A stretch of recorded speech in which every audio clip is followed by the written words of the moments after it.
I found out I was dead from Facebook. Not a joke, not a rumor, an actual post, my photo, my name, people crying in the comments. The family is devastated. She was taken too soon. The room felt like it tilted. Because while they were mourning me, I was sitting there, alive, broke, and staring at an empty apartment they had already stripped clean. My parents didn't just take my things, they sold my life and buried me to cover it up. And for 3 years, everyone believed them. But lies like that don't stay buried forever. And when the truth finally came back, it didn't come quietly. It came with evidence, a courtroom, and a number they never expected to pay. But to understand how I ended up dead while still breathing, we have to go back. To the day I walked out of that hospital, and everything I owned was already gone. You have to start with the moment I came home. My name is Laura Mitchell. I was 27. I remember the smell first. Hospitals don't leave you easily. Antiseptic, plastic, something metallic in the air. It followed me all the way into my car, sitting in the passenger seat like it belonged there. Every bump in the road pulled at my stitches. By the time I got to my building, walking from the parking lot to the door felt like a full football field in August heat. One hand on the wall for balance, the other holding those discharge papers like they actually meant something. All I wanted was simple. My bed, my blanket, some quiet. The kind you earn when you live alone. I fumbled with my keys, hands still shaky, maybe from the meds, maybe just exhaustion. The lock clicked. I pushed the door open and stepped inside. And then something felt off. Not loud, not obvious, just wrong in a way your brain doesn't want to process. The air felt too open, too empty. I took a few slow steps, thinking maybe I had the wrong unit. Then I looked up. No couch. Not moved, not shifted. Gone. I stood there longer than I should have, staring at the space where it used to be. My eyes kept moving, trying to catch up. No coffee table, no rug, no lamp. Just that pale rectangle on the wall where a photo used to hang, like a ghost of something that mattered. That's when it hit me. I walked further in. Slower this time. My desk. Gone. The one I saved 6 months for. My computer. Gone. Every file, every project, every late night. Just gone. The kitchen was empty, cabinets open, nothing inside, not even the cheap plates I bought on clearance. I opened the closet like it might explain itself, like maybe this would make sense if I just looked closer. No clothes, no shoes, no boxes, nothing. Just a few hangers left behind. I stepped back into the hallway and checked the number on the door. I needed to be sure, because when something feels that wrong, your brain looks for an easier answer. Maybe you're confused. Maybe you're on the wrong floor. Maybe this isn't happening. But it was my door, my number, my place. And standing there, still healing, in an apartment that didn't look like mine anymore. Something shifted. Not panic. Not yet. Something colder. This wasn't random. This wasn't a mistake. This was deliberate. Someone didn't just take my things. They erased me.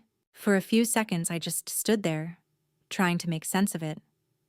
My mind hadn't caught up yet. So I reached for my phone. Almost automatic. Hands shaking worse than before, fumbling with the screen until I found the one number that had always been there. My mom. It didn't feel strange to call her.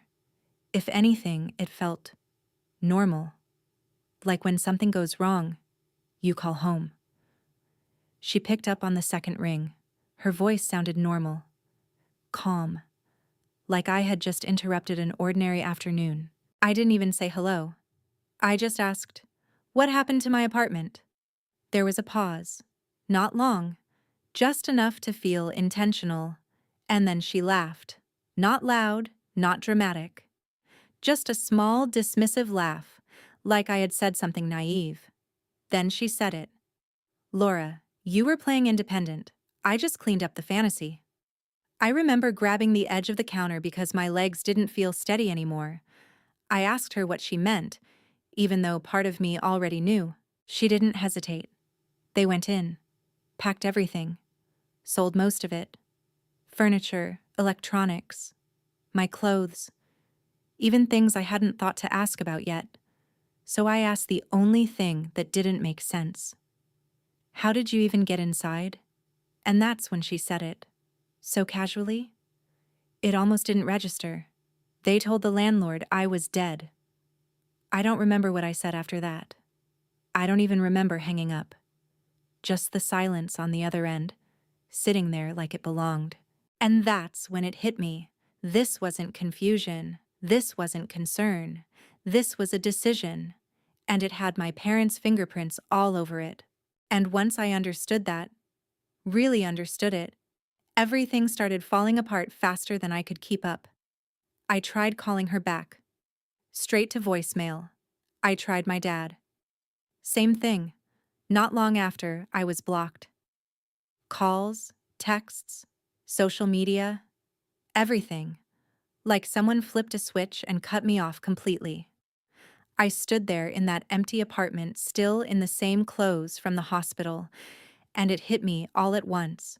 I didn't just lose my things. I had nothing. Not starting over, nothing. Not downsizing, nothing. I mean nothing in the most literal sense. No bed, no clothes, no food, no place that even felt like a home. Just four walls.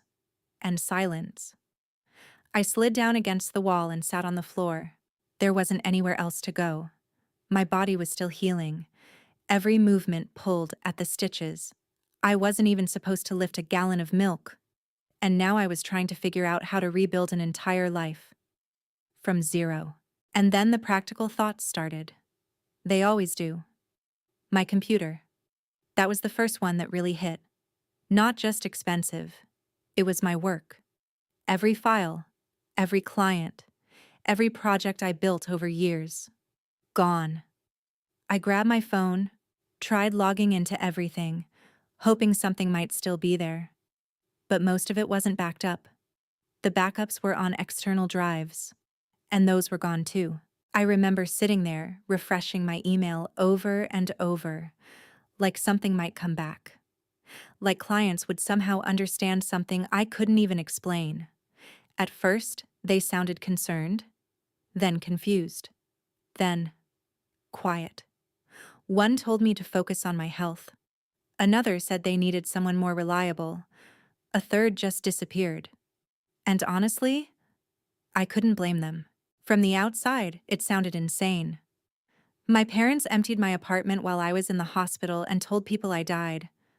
That doesn't sound real. It sounds like an excuse. That night, I didn't stay there. I couldn't. There was nothing to sleep on anyway. So I called Karen. She didn't ask questions. She just said, "Come over." I showed up with one hospital bag, papers, a charger, the clothes I was wearing. That was it. Karen gave me a place to sit, then a place to sleep. Eventually, half her closet, because I didn't even have a second shirt. I remember standing in her guest room holding a borrowed sweater, realizing how much had disappeared in less than 24 hours. And it wasn't just money. It wasn't just work.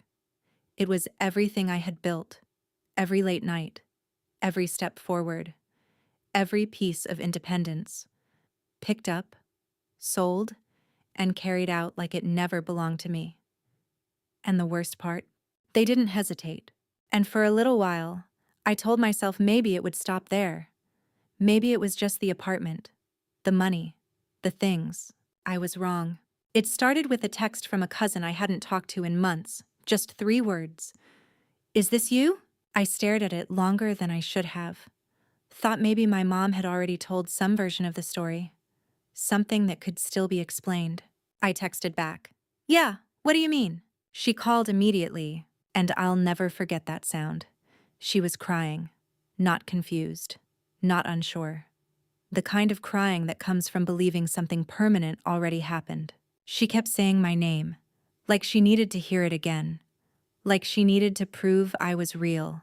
And then she asked me why I would pretend to be myself if I was gone. That's how I found out. My mother had posted it. An obituary. My photo. My name.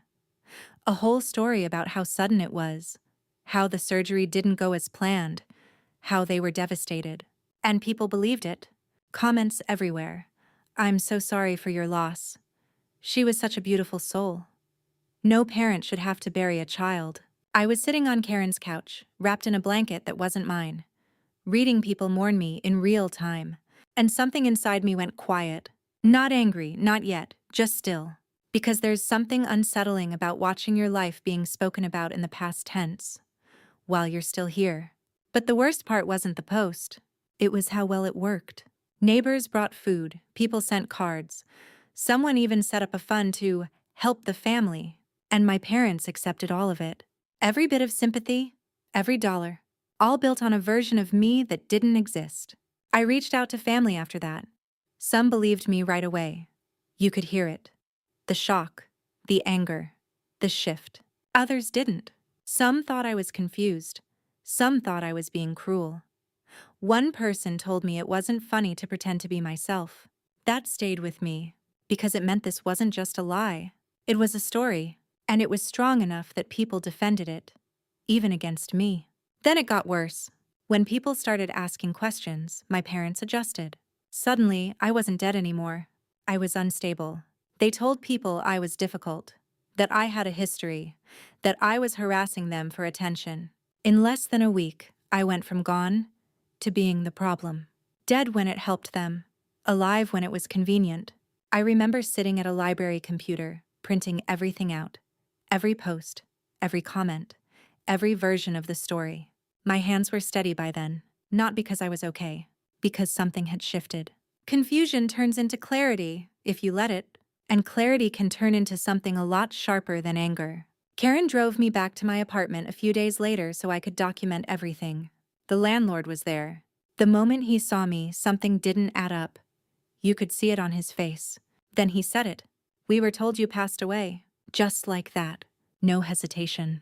He explained everything. My parents had keys. They came in. Said it was too painful to leave my things there. Showed paperwork. Hospital details. Enough to make it look real. And he believed them. Because why wouldn't he? Normal people don't lie about something like that. I walked through the apartment again, taking pictures. Empty walls, bare floors, open cabinets. Proof of what wasn't there. And standing there, looking at what used to be my life, I realized something I hadn't fully admitted yet. This wasn't a moment. It was a plan. The key. The timing. The story. The way they blocked me right after. This wasn't panic. This wasn't grief. This was strategy. And the more I looked at it, the clearer it became. Every version they told served a purpose. To some people, I was gone. To others, I was unstable. To a few, I was ungrateful. But in every version, they were the victims. And me? I was either a memory or a problem. There wasn't a version where I was telling the truth. And that's when I finally saw it. This wasn't just about what they took from me. It was about what they replaced me with. And once I saw it clearly, once I understood they hadn't just taken things, they had rewritten reality. Something in me shifted.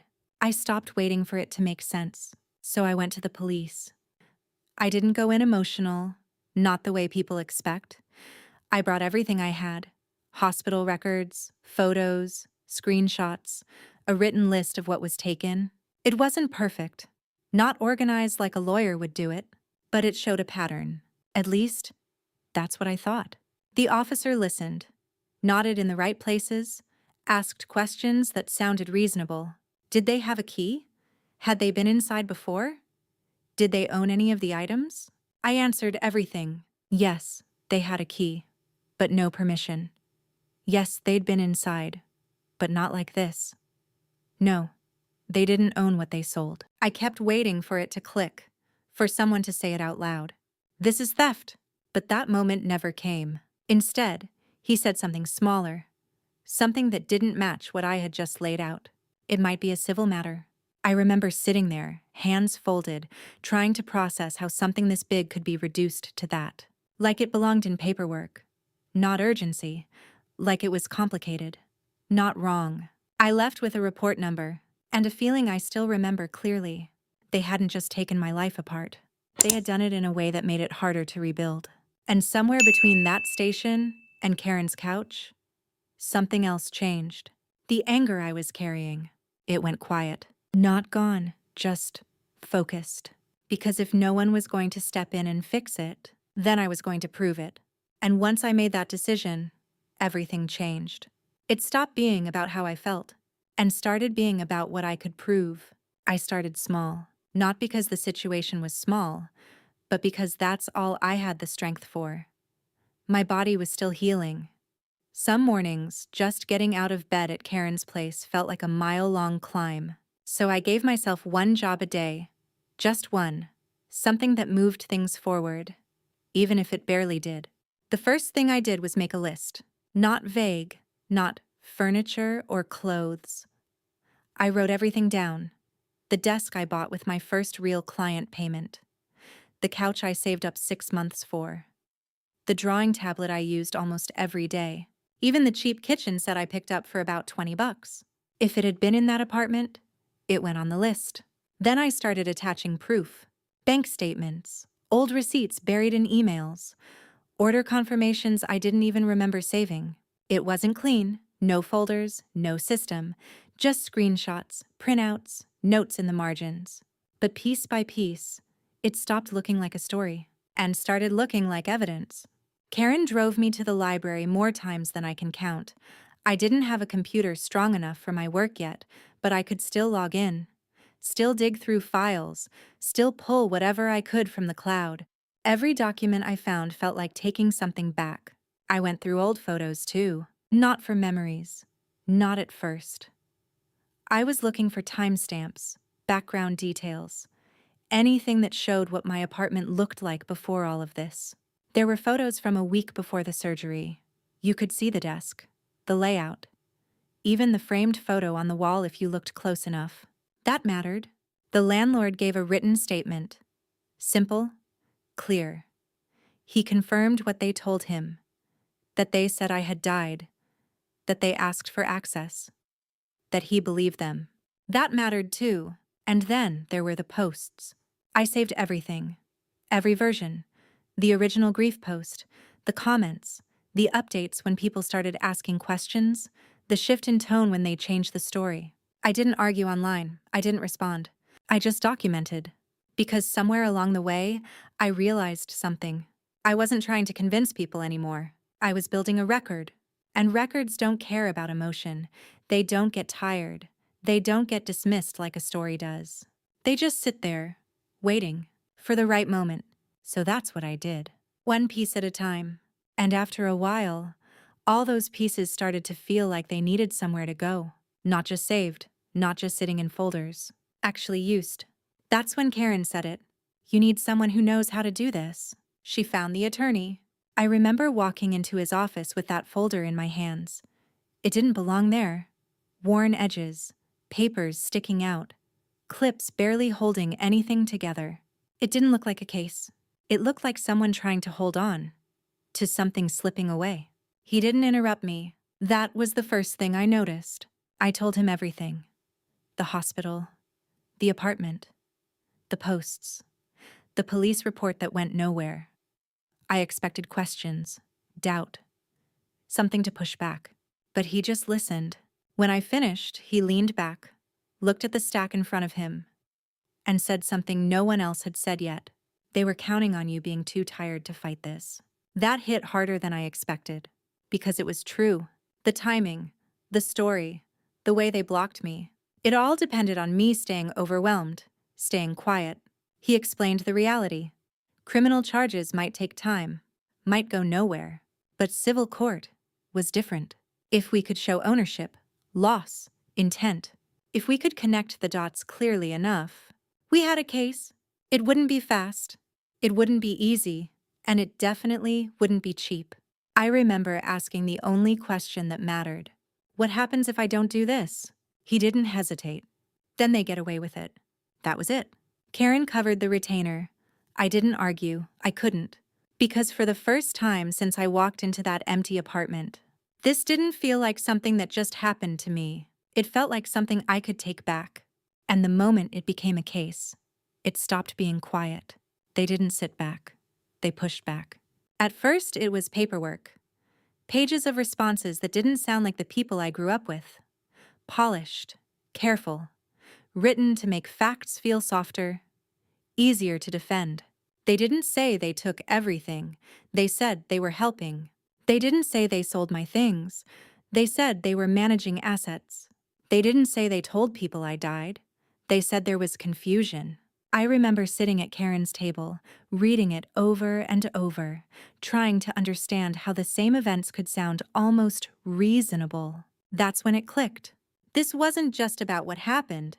It was about how it was framed. Their lawyer leaned into that. Said maybe I gave permission. Maybe things blurred over time. Maybe some of it wasn't fully mine. Family property. I had receipts. They questioned my memory. I had photos. They questioned my condition. I had timestamps. And every time something felt solid, they tried to bend it. Not break it. Just enough to introduce doubt. And doubt, in a room like that, can be just as powerful as proof.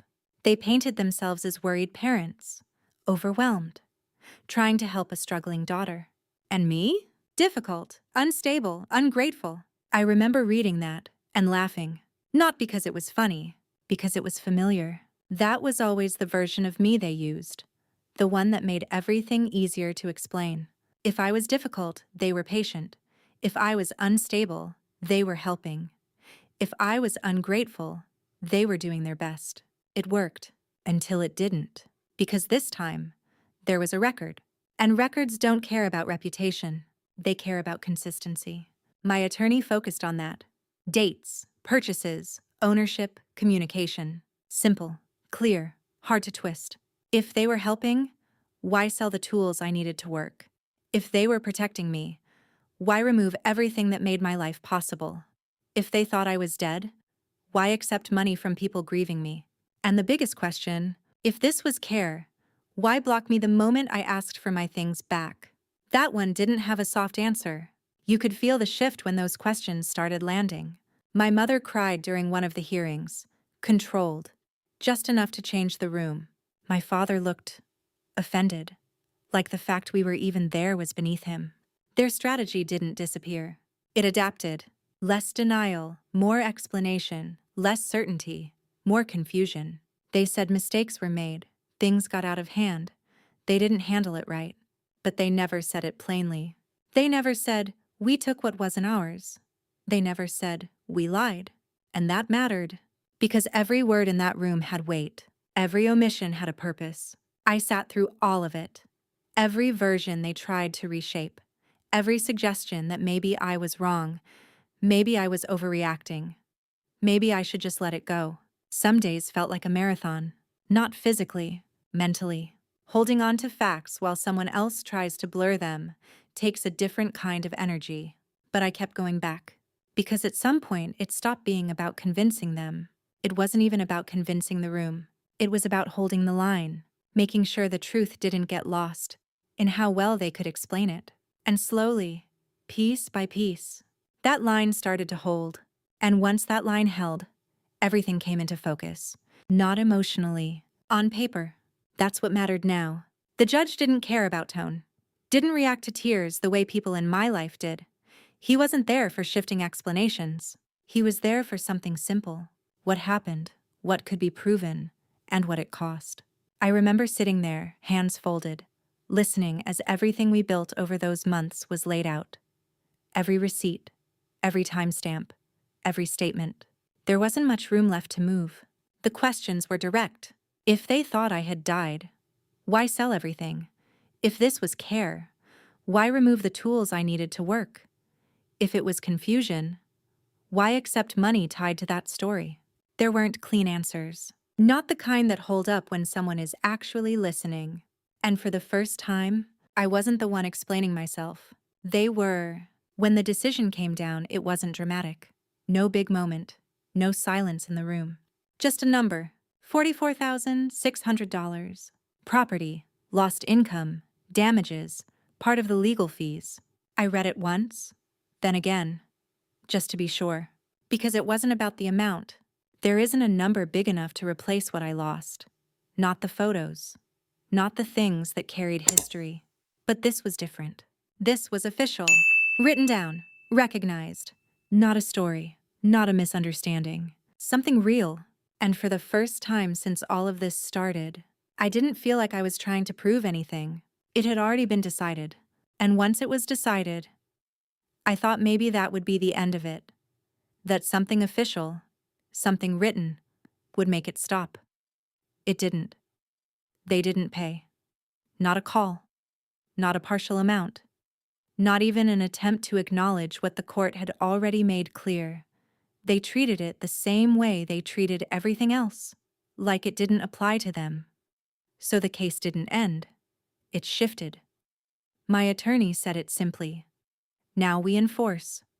And that's when it became real. A lien was placed on their house first.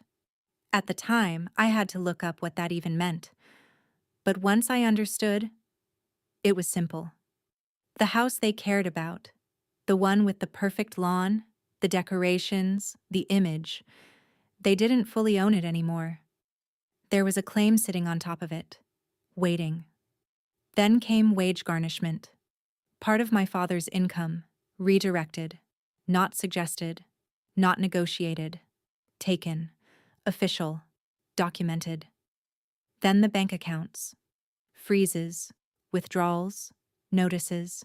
The kind of things you can't smooth over at dinner, can't explain away with a good story. And that's when it started to spread. Not like gossip, like fact. Their employer found out. Not because I told them, but because paperwork travels. Questions started coming up. Not personal questions, professional ones. The kind that matter when your job depends on trust. Neighbors started hearing pieces too. At first, confusion, then curiosity, and eventually, clarity. People who brought food, people who sent cards, people who gave money thinking they were helping grieving parents, started connecting the dots. A daughter they thought was gone was collecting a judgment. That's not something you explain in one sentence. The calls started coming in. Not to me, to them. Questions about the money, the posts, what actually happened, and for the first time, they didn't control the story.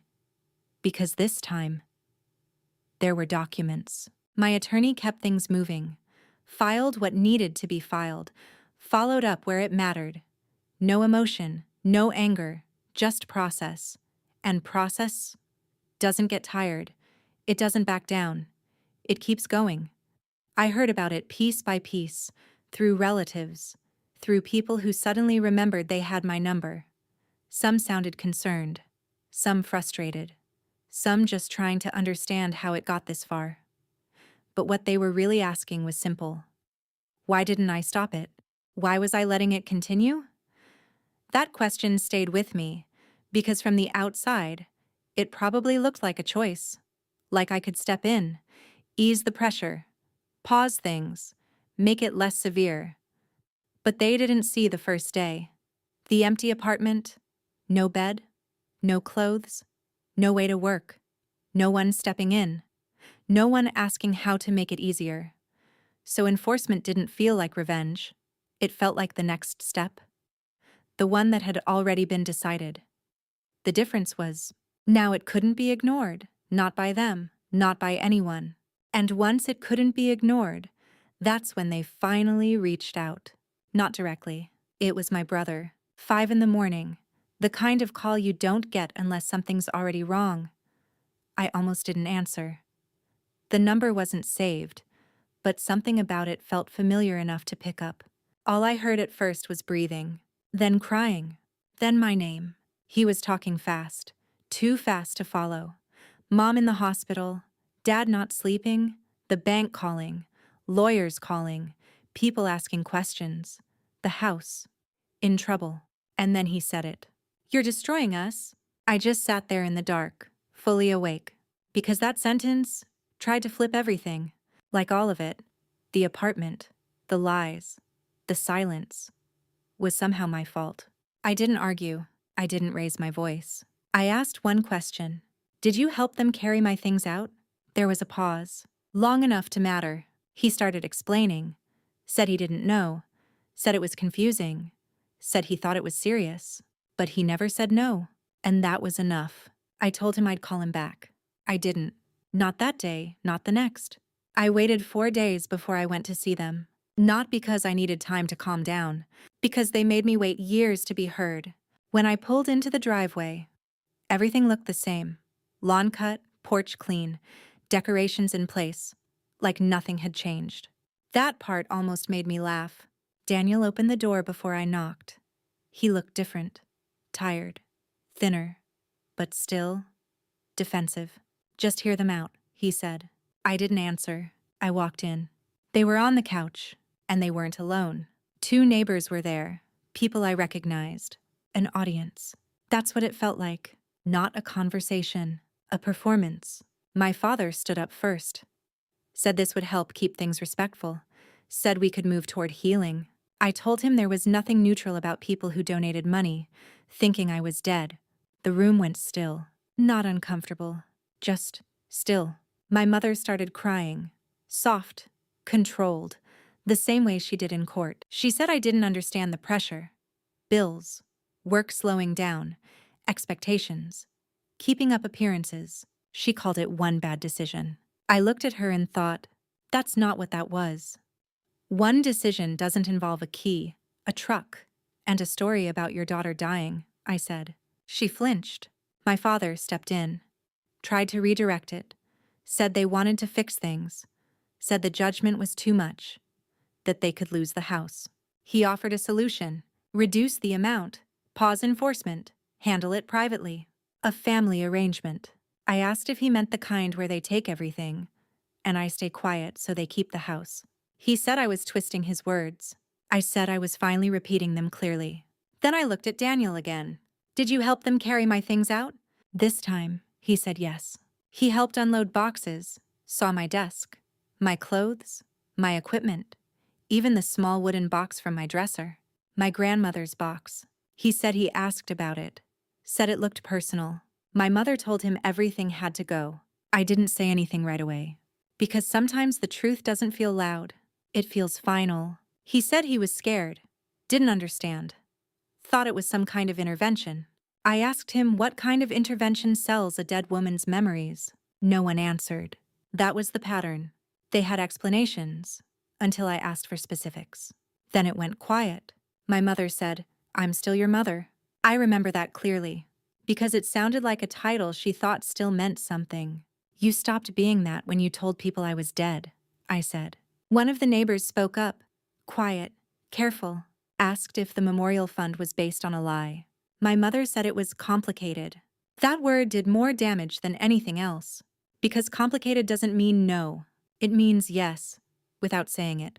My father changed after that, less controlled, more defensive. Said I was humiliating them, dragging this out, refusing to let things settle. I told him I wasn't humiliating them. I was refusing to help them hide. When I stood up to leave, Daniel followed me outside, said they were falling apart. Mom not well. Dad might lose everything. People turning on them. Then he asked where my compassion was. And I thought about that, about the kind of compassion they wanted, the kind that shows up after the damage and asks you to soften the consequences. Compassion without accountability isn't compassion, I said. It's permission. He didn't respond. I got in my car. And for the first time since all of this started, I didn't feel like I had anything left to explain, because everything that needed to be said already had. And after that, things didn't explode. They unraveled. Slow at first. Quiet. The way something does when it's been held together by appearances for too long. I didn't have to do anything new. The process was already moving. The lean stayed. The garnishment continued. The questions didn't stop. And once people started asking the right questions, my parents couldn't shape the answers anymore. Neighbors stopped waving, stopped making eye contact. Invitations disappeared. The same people who once brought food now wanted explanations. And this time, there wasn't a polished version. Because now they knew, not everything, but enough. Enough to feel uncomfortable, enough to step back. My father's work started slipping next. In his world, trust is everything, and once people start questioning that, it doesn't stay quiet. It moves. Clients hesitated. Conversations changed. Opportunities that used to be routine just stopped showing up. My mother's world shrank too. Events, committees, social circles she spent years building started closing in. Not dramatic, just less. Fewer calls, fewer invites, fewer places she felt like she belonged. And the house, the one they fought so hard to protect, wasn't a symbol anymore. It was a liability, behind on payments, pressure building, no easy way out.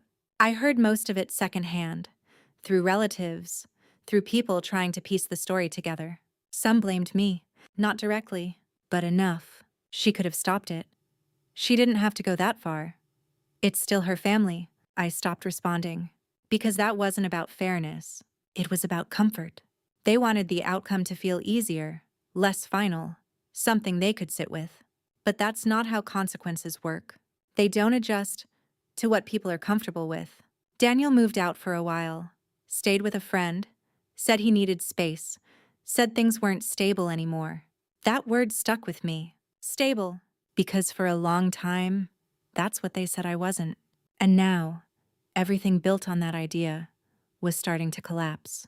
The foreclosure notice came in early spring, not from them, from someone else. I didn't react the way people expect.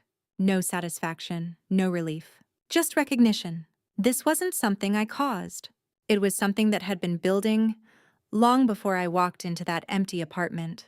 The difference was, now it couldn't be hidden, not with a story, not with a post, not with silence. It was visible. And once something becomes visible like that, it doesn't go back. And once it was visible, I realized something else had changed too.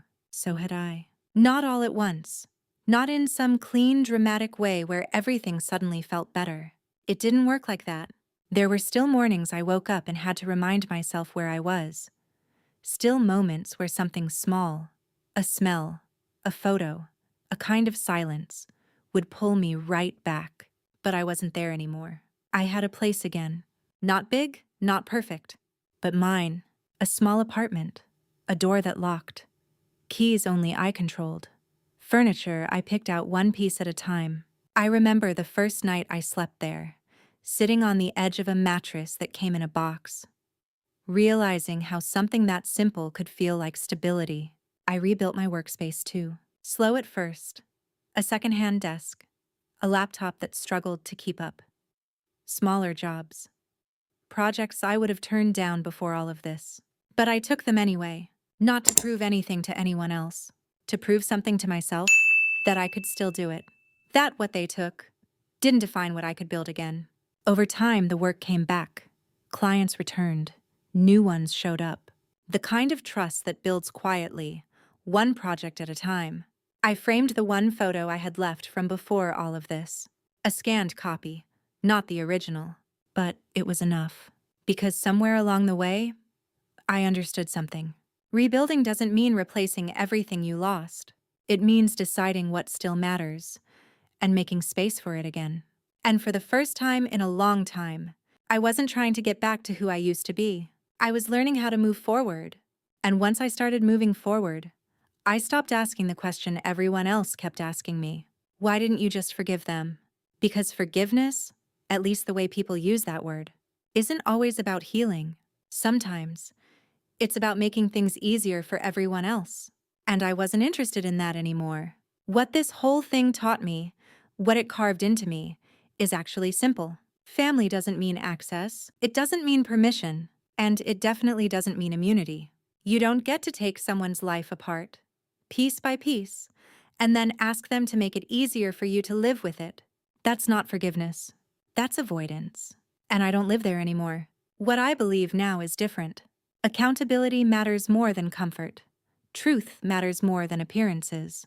And sometimes, the most honest thing you can do isn't to smooth things over. It's to stand still and let the truth speak for itself. Because I didn't destroy my family. I just stopped protecting the version of them that never really existed. And maybe the hardest part to accept is this. The people closest to you are still capable of crossing lines that should never be crossed. This wasn't just about loss, it was about boundaries.